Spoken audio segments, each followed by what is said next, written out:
तो देखिए बेटा, ये है आज आपका चैप्टर है विकारी शब्द, और विकारी शब्द आपको संज्ञा में दिया है। विकारी शब्द, पहली बात तो ये कि हमें संज्ञा के बारे में जानना जरूरी है। किसी वस्तु, स्थान, प्राणी अथवा अवस्था, गुण या भाव के नाम को संज्ञा कहते हैं, या इनका नाम का बोध कराने वाले शब्द संज्ञा कहलाते हैं। संज्ञा के 3 भेद होते हैं: व्यक्तिवाचक संज्ञा, जातिवाचक संज्ञा और भाववाचक संज्ञा। ये चीज़ें आपने 3rd क्लास से पढ़ते चले आ रहे हैं। संज्ञा के विषय में आप 3rd क्लास से पढ़ते चले आ रहे हैं। जैसे जैसे बड़ी क्लास में आते चले जाते हैं, उसका विभाजन होता चला जाता है, थोड़ा डिटेल में होना शुरू हो जाता है। तो संज्ञा के 3 भेद हैं: व्यक्तिवाचक संज्ञा, जातिवाचक संज्ञा और भाववाचक संज्ञा। व्यक्तिवाचक संज्ञा, जिस संज्ञा शब्द से किसी विशेष व्यक्ति, प्राणी, वस्तु अथवा स्थान का बोध होता है, उसे व्यक्तिवाचक संज्ञा कहते हैं।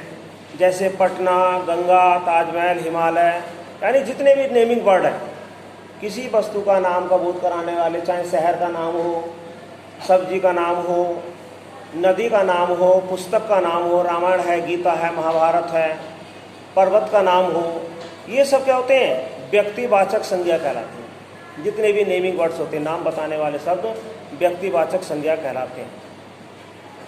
सेकंड चीज आती है जातिवाचक संज्ञा। एक जाति या समूह के सब व्यक्तियों, प्राणियों, स्थानों या वस्तुओं का बोध कराने वाले संज्ञा शब्द जातिवाचक संज्ञा कहलाते हैं। जैसे शहर, नदी, महल, पर्वत आदि, ये सब जातिवाचक संज्ञा है। जैसे मान लीजिए और भी है कि बच्चे खेल रहे हैं, तो बच्चे भी जातिवाचक संज्ञा है। विद्यार्थी पढ़ रहे हैं, विद्यार्थी जातिवाचक संज्ञा हैं। कमरे में कुर्सियां पड़ी हैं, तो कुर्सियों का बोध करा रहे हैं, जातिवाचक संज्ञा है। यानी जिन संज्ञा शब्दों से किसी पता नहीं जाति या समूह का बोध होता है, वो जातिवाचक संज्ञा कहलाते हैं। अब कुछ विद्वानों ने जातिवाचक संज्ञा के 2 भेद किए हैं। उसमें 2 भेद है। पहला भेद है द्रव्यवाचक संज्ञा और दूसरा है समूहवाचक संज्ञा।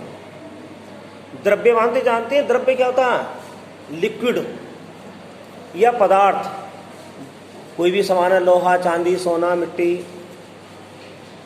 जिन संज्ञा शब्दों से उन वस्तुओं का बोध हो जिन्हें नापा तोला जा सके, नाप या तोल सकते हैं, उन्हें द्रव्यवाचक संज्ञा कहा जाता है। जैसे घी, तेल, गेहूं, कपड़ा, दूध, शहद, चावल आदि कुछ भी हो सकता है जिनको नापा और तोला जा सकता है, वो आपके द्रव्यवाचक संज्ञा कहलाते हैं। और इसी जातिवाचक संज्ञा में दूसरा भेद है समूहवाचक संज्ञा। समूह किसी ग्रुप का बोध कराने वाले, अर्थात जिन संज्ञा शब्दों से किसी एक समूह या समुदाय का बोध हो, उन्हें समूहवाचक संज्ञा कहा जाता है। जैसे भीड़, सड़क पर भीड़ है। कक्षा,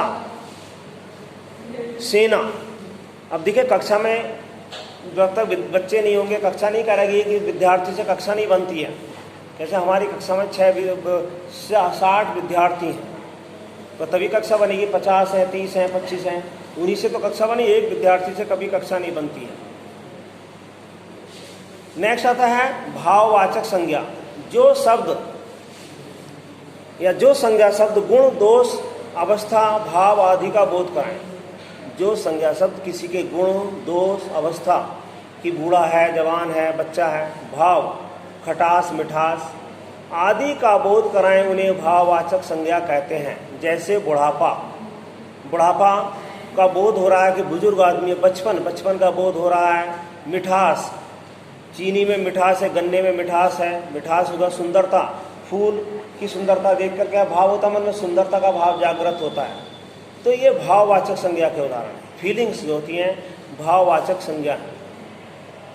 तो इस प्रकार से मुख्य भेद तो आपके संज्ञा के 3 है: व्यक्तिवाचक संज्ञा, जातिवाचक संज्ञा और भाववाचक संज्ञा। लेकिन जातिवाचक संज्ञा के 2 भेद और हो जाते हैं।